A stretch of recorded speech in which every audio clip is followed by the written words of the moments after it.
वहदह वस्सलातु वस्सलामु अला मन ला नबिय्य बअद व बाद। महतरम सामिईन व नाज़रीन, अल्लाह तबारक व तआला ने इंसान को ख़ास तौर से अपनी इबादत के लिए पैदा किया। इसकी वज़ाहत अल्लाह तबारक व तआला ने ख़ुद कुरान मजीद के अंदर किया है। फरमाता है वमा खलक़तुल जिन्न वल इंस इल्ला लियअबुदून, मैंने इंसान और जिन्नात को सिर्फ मेरी अपनी तन्हा इबादत के लिए पैदा किया। इंसान हर लम्हा मुकल्लफ है कि वो अपने रब, अपने खालिक और मालिक की इबादत करे। यही वजह है कि अल्लाह तबारक व तआला ने सारे अंबिया इकराम को इस रूए ज़मीन पर भेजा ताकि वो इंसानियत को एक रब की इबादत की तरफ बुलाएं, एक रब की इबादत के तरीक़े सिखाएं और सबसे आखिर में नबी आखिरुज़्ज़मा मोहम्मद सल्लल्लाहु अलैहि वसल्लम को भेजा और आपके ऊपर दीन को मुकम्मल कर दिया। उसके बाद न कोई नबी आने वाला है और न कोई किताब नाजिल होने वाली है। कुरान मजीद को आखिरी किताब और मोहम्मद सल्लल्लाहु अलैहि वसल्लम को आखिरी नबी बनाया।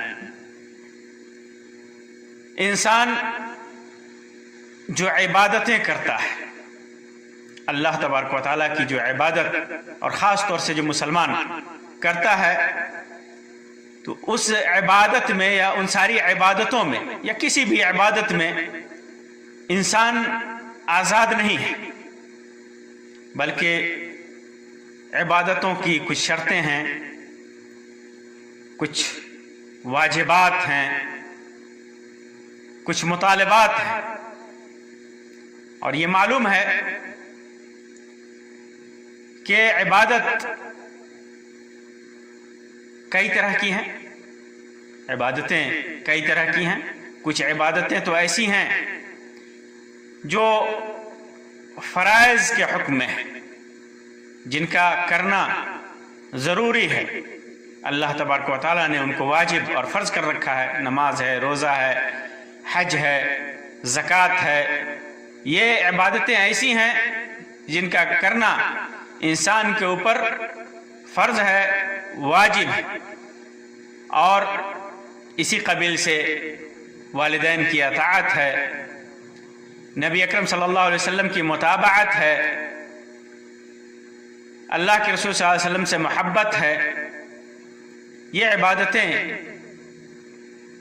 बल्कि ये आमाल इबादतों के हुक्म में हैं और फ़राइज़ और वाजिबात के कबील से हैं। उसके अलावा भी हर नेक अमल, हर नेक अमल जो इंसान करता है, जिसे अल्लाह तबारक व तआला पसंद फरमाता है और जिससे अल्लाह तबारक व तआला राज़ी होता है, और इसी तरह हर वो सिफत जो सिफ़ात हमीदा में से हैं, अखलाक हमीदा में से हैं, जिन्हें अल्लाह तबारक व तआला पसंद फरमाता है।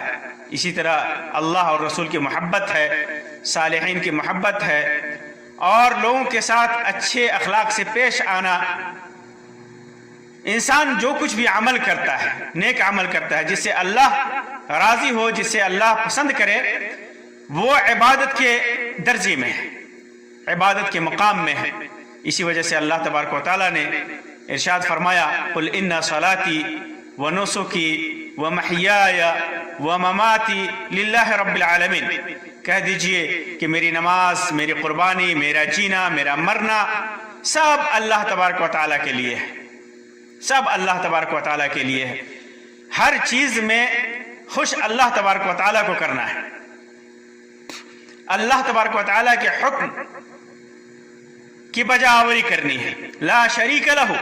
और ये ख्याल रहे कि अल्लाह तबारक व तआला का कोई शरीक नहीं है। किसी भी अमल में अल्लाह तबारक व तआला के साथ किसी को शरीक करना जायज़ नहीं है। वबिज़ालिका उमिरतु व अना अव्वलुल मुस्लिमीन, इसी का हुक्म दिया गया, मैं पहला मुसलमान हूँ। तो मालूम किया हुआ कि हर वो अमल जो अल्लाह की खुशनुदी और रज़ा के लिए किया जाए वो इबादत है, और सारी इबादतें और ख़ास तौर से फ़राइज़ और सुनन, ये सारी इबादतें उनकी कुछ ऐसी शर्तें हैं कि अगर वो इंसान उन शर्तों से हट जाए, उन शर्तों को पूरा न करे, तो वो अमल रायगा और बेकार हो जाता है। और बसा औकात वही अमल जो इंसान नेकी समझ करके करता है उसके लिए गुनाह बन जाता है और उसके लिए वबाल जान का सबब है, उसके लिए वबाल जान है, बजाय इसके कि उस अमल पर अल्लाह तबारक व तआला उसे सवाब दे, अल्लाह तबारक व तआला उससे राजी हो। अल्लाह तबारक व तआला उससे नाराज होता है और उसे अजाब में भी मुब्तला कर सकता है। आइए मैं आपके सामने वो चंद शर्तें आपके सामने रखता हूं ताकि बात समझ में आए। पहली शर्त, हर इबादत के लिए, हर नेक अमल के लिए पहली शर्त कि वो खालिस अल्लाह तबारक व तआला के लिए हो। खालिस वो इबादत, वो अमल अल्लाह तबारक व तआला के लिए हो। मकसद अल्लाह की कुर्बत, मकसद अल्लाह की रज़ामंदी, मकसद अल्लाह तबारक व तआला की मोहब्बत, ये मकसद हो। अगर उस मकसद से इंसान हट गया तो फिर वो इबादत के दर्जे पे नहीं रह जाती, वो अमल इबादत के दर्जे पे नहीं रह जाता, अगरचे हम उसका नाम इबादत रख दें। नमाज जैसी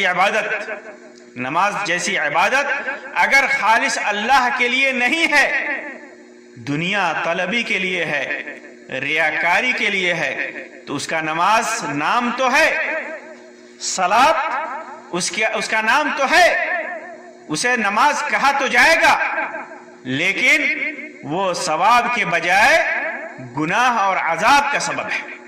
क्योंकि अगर इंसान नमाज अल्लाह के लिए छोड़कर किसी और के लिए करे तो वो नमाज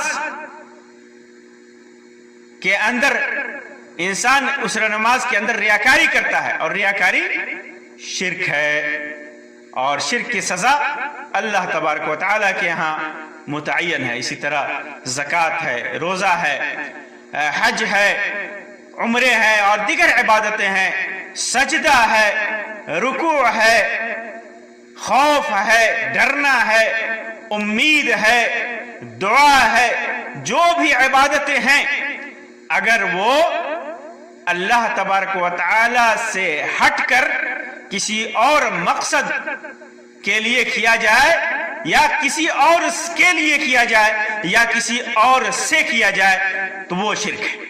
दुआ है, इबादत है। इंसान अगर वो चीजें जो सिर्फ अल्लाह से मांगनी चाहिए गैरुल्लाह से मांगता है तो ये शिर्क है, और ऐसा शिर्क है कि अल्लाह तबारक व तआला उसे कभी नहीं बख्शेगा, कभी नहीं बख्शेगा।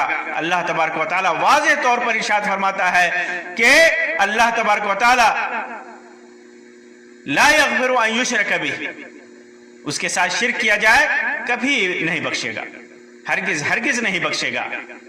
इसी तरह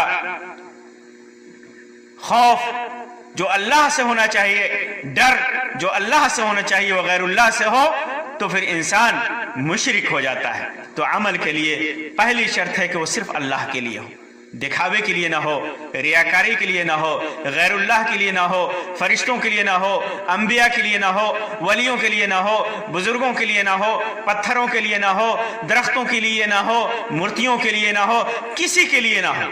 यह पहली शर्त है, सिर्फ अल्लाह के लिए हो, ये खालिस अल्लाह के लिए हो। और दूसरी शर्त, और ये भी बुनियादी शर्त है, सुन्नत के मुताबिक हो, अमल सुन्नत के मुताबिक हो, इबादतें सुन्नत के मुताबिक हो। इंसान अगर नमाज पढ़ रहा हो तो नमाज सुन्नत के मुताबिक हो, रोजा रख रहा हो तो सुन्नत के मुताबिक हो, कोई भी इबादत कुरान मजीद की तिलावत कर रहा हो तो सुन्नत के मुताबिक हो, लोगों के साथ एहसान और भलाई कर रहा हो तो सुन्नत की रहनुमाई में कर रहा हो, दुआएं कर रहा हो तो सुन्नत के मुताबिक करनी चाहिए। तो दूसरी शर्त और बुनियादी शर्त है कि इंसान जो भी अमल करे, जो भी इबादत करे, सुन्नत के मुताबिक हो। क्योंकि अगर इंसान ने सुन्नत के मुताबिक, किसी मुसलमान ने सुन्नत के मुताबिक अमल नहीं किया तो वो दो हाल से खाली नहीं, या तो उस सुन्नत के अंदर, इबादतों के अंदर नक्स करेगा, जो सुन्नत से साबित है उसके अंदर नक्स करेगा, उसके अंदर कमी करेगा, या फिर उसके अंदर ज्यादती करेगा। कमी किसी भी सूरत में जायज नहीं है और न ज्यादती किसी भी सूरत में जायज है, किसी भी सूरत में नहीं। अगर आदमी ये एतकाद और ये यकीन और ये नियत लेकर के शरीयत के अंदर कमी या ज्यादती करता है, सुन्नतों से जो साबित है उसके अंदर जो कमी और ज्यादती करता है कि ये हमारे लिए जायज है, तो ये कुफ्र है, इंसान काफिर होगा।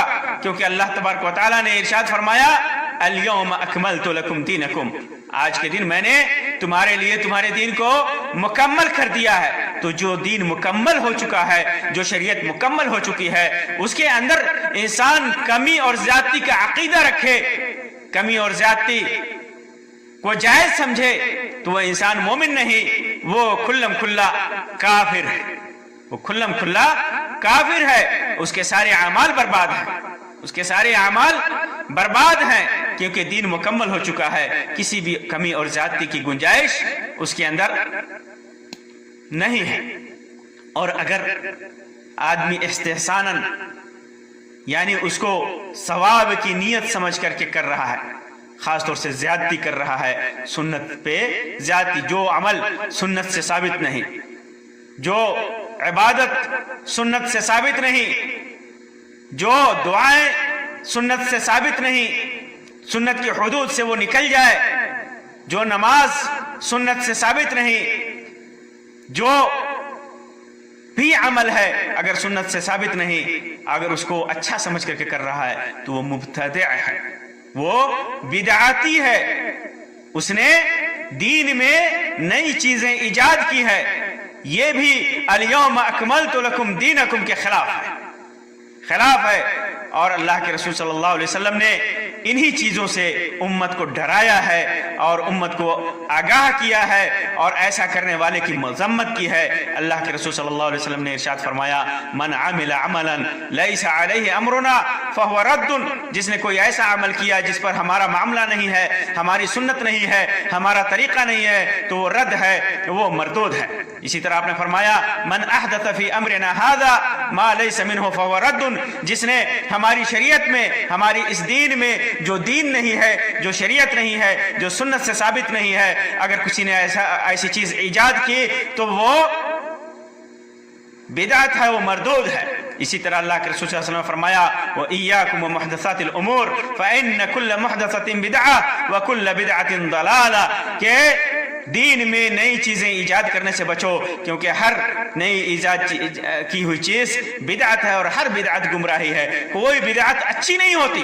बहुत सारे लोग बिदअत हसना के नाम पर लोगों को गुमराह करते हैं कि ये अच्छी बिदअत है। बिदअत कोई नहीं, कुल्लु दलालतिन, कुल्लु बिदअतिन दलाला, हर बिदअत जो दीन में है, दुनिया में नहीं, दुनियावी उमूर में नहीं, बिदअत दीन में होती है। बिदअत दीन में है, जिस पर हुक्म गुमराही का लगता है वो बिदअत दीन में है, दुनिया में नहीं, खाने में नहीं, पीने में नहीं, पहनने में नहीं। अगर इनका ताल्लुक खाने पीने और पहनने का ताल्लुक दीन से जोड़ दिया जाए, किसी इबादत से जोड़ दिया जाए तो बिदअत हो सकती है, वरना उमूमी चीजों में, खाने पीने रहन सहन में बिदअत नहीं, बल्कि दीन में, इबादतों में दीन समझ करके, शरीयत समझ करके, सवाब समझ करके किया जाए तो वो बिदअत है। मिसाल के तौर पर ईद मिलादुन नबी, ईद मिलादुन नबी अल्लाह के रसूल सल्लल्लाहु अलैहि वसल्लम के जमाने में कितने सालों तक रबीउल अव्वल का महीना आता रहा, सहाबे कराम زمانے تک اللہ کے رسول صلی اللہ علیہ وسلم کے بعد زندہ رہے، لیکن کبھی کسی نے اس دن کو نہیں منایا، اور آج پوری دنیا میں ڈھیروں لوگ دین کے نام پر عید میلاد النبی مناتے ہیں۔ کیا اللہ کے رسول صلی اللہ علیہ وسلم نے کیا ہے؟ نہیں کیا ہے۔ سنت میں دیکھیں گے تو سنت میں دیکھتے ہیں کہ اللہ کے رسول صلی اللہ علیہ وسلم نے کچھ کیا ہی نہیں، عید میلاد النبی کے موقع سے کوئی جشن منایا ہی نہیں۔ اس وجہ سے یہ اگر ہم دین سمجھ کر کے، شریعت سمجھ کر کے کرتے ہیں تو یہ بدعت ہے، گمراہی ہے، یہ دین سے بھٹکنا ہے، اور اگر کوئی اس کی دعوت دیتا ہے تو وہ بھی گمراہ ہے، گویا گمراہی اور بدعت کی دعوت دے رہا ہے۔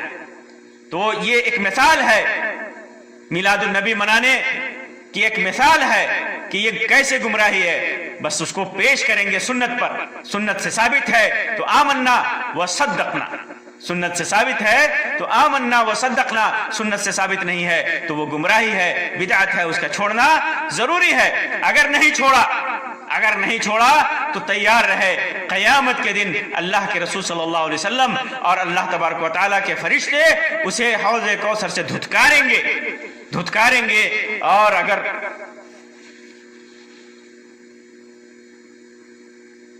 اس نے گرچہ بے شمار اعمال کیے ہوں، بے شمار نیکیاں کی ہوں، لیکن اگر بدعت کیا ہے تو پھر وہ دھتکارا جائے گا۔ اسی طرح عمل کے لیے اور بھی شرائط ہیں، یہ بنیادی دو شرطیں تھیں، اور بھی شرائط میں سے ہے کہ اگر آدمی شرع کے حدود میں اس کو کرے، جیسے چوری انسان کرتا ہے کہ فقراء کی مدد کرے تو یہ جائز نہیں ہے۔ فقیر کی مدد اپنی کمائی سے کرنی ہے، اپنی دولت سے کرنی ہے، جو حلال اور جائز طریقے سے ہے، شریعت کے حدود میں کرنا ہے، شریعت میں کے حدود میں کرنا ہے۔ اسی طرح نیک عمل کے لیے ایک اور شرط ہے کہ وہ کسی واجب عبادت کے درمیان خلل نہ پیدا کرے۔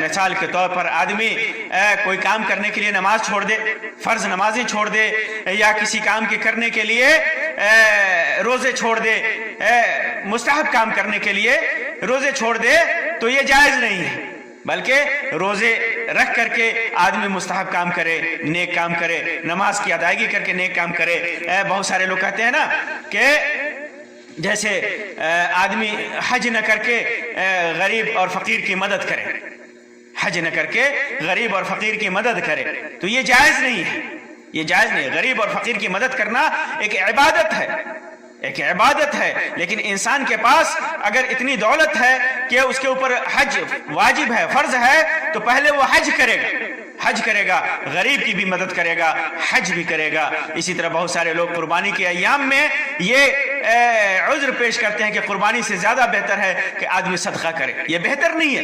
سنت میں قربانی ایک الگ عبادت ہے، اس کی الگ حیثیت ہے، تو اس کو چھوڑ کر کے انسان قربانی سے انسان کو بے نیاز کر دے یا قربانی سے مشغول کر دے، ایسی نیکی انسان کو نہیں کرنی ہے۔ وہ عبادت نہیں ہے۔ عبادت کے لیے شرط ہے کہ دوسری عبادت کے لیے وہ مانع نہ ہو، دوسری عبادتوں سے جو فرائض میں سے ہے، واجبات میں سے ہے، وہ اور اس کے لیے ضروری ہے، اس سے وہ عبادت نہ رکے، یہ ضروری ہے عبادت کے لیے۔ تو یہ عبادت کی چند شرطیں تھیں۔ اللہ تبارک و تعالیٰ سے دعا ہے کہ اللہ تبارک و تعالیٰ ہماری تمام عبادتوں کو اپنے لیے خالص کر دے، اللہ تبارک و تعالیٰ ہماری تمام عبادتوں کو سنت کے مطابق کر دے، اللہ تبارک و تعالیٰ ہماری عبادتوں کو دوسری عبادت کے لیے اللہ تبارک و تعالیٰ مانع نہ بنائے، رکنے والا نہ بنائے، اللہ تبارک و تعالیٰ ہماری عبادتوں کو شریعت کے حدود میں کر دے۔ آمین یا رب العالمین، وآخر دعوانا ان الحمدللہ رب العالمین، وصلی اللہ علی خیر خلقہ وسلم، والسلام علیکم ورحمۃ اللہ وبرکاتہ۔